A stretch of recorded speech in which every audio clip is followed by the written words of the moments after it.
Nguvu ya imani inayoshinda hali zote. Imani ni nguvu ya ndani ambayo Mungu ameweka ndani ya kila mwanadamu ili kumwezesha kushinda changamoto za maisha.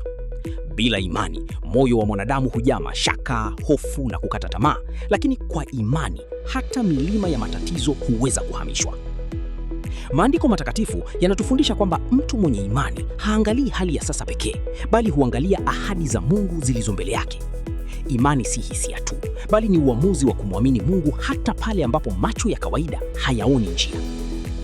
Katika maisha, kila mmoja wetu hukutana na vipindi vigumu: magonjwa, kukosa kazi, changamoto za kifamilia au maumivu ya moyo. Hata hivyo, wakati huo ndio imani inapopimwa. Mtu asiye na imani hukata tamaa haraka, lakini mwenye imani huendelea kusimama kwa sababu anajua kwamba Mungu bado ana neno la mwisho.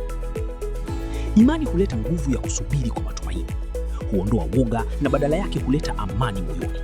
Hata kama hali haijabadilika mara moja, imani humfanya mtu aendelee kusonga mbele akijua kwamba mabadiliko yanakuja kwa wakati wa Mungu. Ni muhimu pia kuelewa kwamba imani bila matendo imekufa. Huwezi kusema una imani halafu usichukue hatua. Mungu hutubariki pale tunapochanganya imani na juhudi. Unapoomba pia fanya kazi, unapoamini pia songa mbele. Leo hii changamoto yako inaweza kuonekana kubwa kuliko uwezo wako, lakini kumbuka kwamba imani ndicho chombo kinachoweza kubadilisha hali hiyo. Usikubali hofu izime sauti ya Mungu ndani yako. Endelea kuamini, endelea kusali na endelea kutembea kwa ujasiri, kwa maana mwisho wa safari ya imani daima ni ushindi.